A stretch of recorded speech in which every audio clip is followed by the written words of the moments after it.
ಯಾರನ್ನೂ ಕೂಡ ದ್ವೇಷಿಸತಕ್ಕಂಥ ಕೆಲಸವನ್ನ ಮಾಡಿರಲಿಲ್ಲ. ರೈತರ ಪರವಾಗೂ ಕೂಡ ಕೆಲಸ ಮಾಡಿದ್ದಾರೆ. ಸರ್ಕಾರಿ ಕ್ಷೇತ್ರದಲ್ಲಿ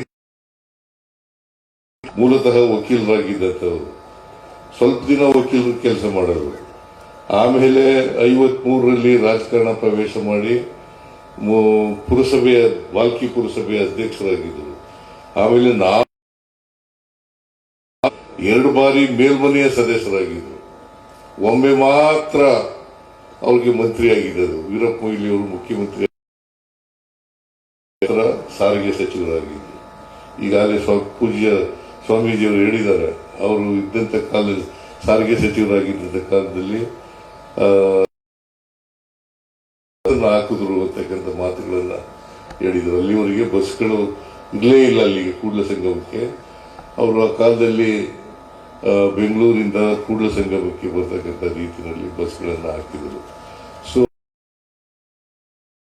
ಲೋಕೋಪಯೋಗಿ ಇಲಾಖೆ, ನೀರಾವರಿ ಮತ್ತೆ ಶಿಕ್ಷಣ ಮತ್ತು ಸಹಕಾರ ಈ ಕ್ಷೇತ್ರಗಳಲ್ಲಿ ಹೆಚ್ಚು ಕೆಲಸಗಳನ್ನು ಮಾಡಿದ್ರು ಅಂತಕ್ಕಂಥದನ್ನ ಮರೀಲಿಕ್ಕೆ ಸಾಧ್ಯ ಇಲ್ಲ.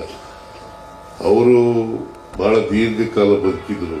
ನಾನು ಕೂಡ ಅವರ 100 ವರ್ಷ ಶತಮಾನೋತ್ಸವ ಕಾರ್ಯಕ್ರಮ ನಡೀತಲ್ಲ, ಆ ಕಾರ್ಯಕ್ರಮದಲ್ಲಿ ಬಂದಿದ್ದೆ ನಾನು. 23 ಡಿಸೆಂಬರ್ ನಲ್ಲಿ. ಈಗ 3 ವರ್ಷಗಳು ಮಾರ್ಗದರ್ಶನ. ಅವರು ಯುವಕರಿಗೆ, ವಿಶೇಷವಾಗಿ ಯುವ ಜನಾಂಗಕ್ಕೆ ದಾರಿದೀಪ ಅಂತಕ್ಕಂಥ ಮಾತುಗಳನ್ನ ಬದುಕಿದ್ದಾರೆ ಭೀಮಣ್ಣ ಖಂಡ್ರೆ ಅವರು. ಆ 103 ವರ್ಷಗಳ ಕಾಲ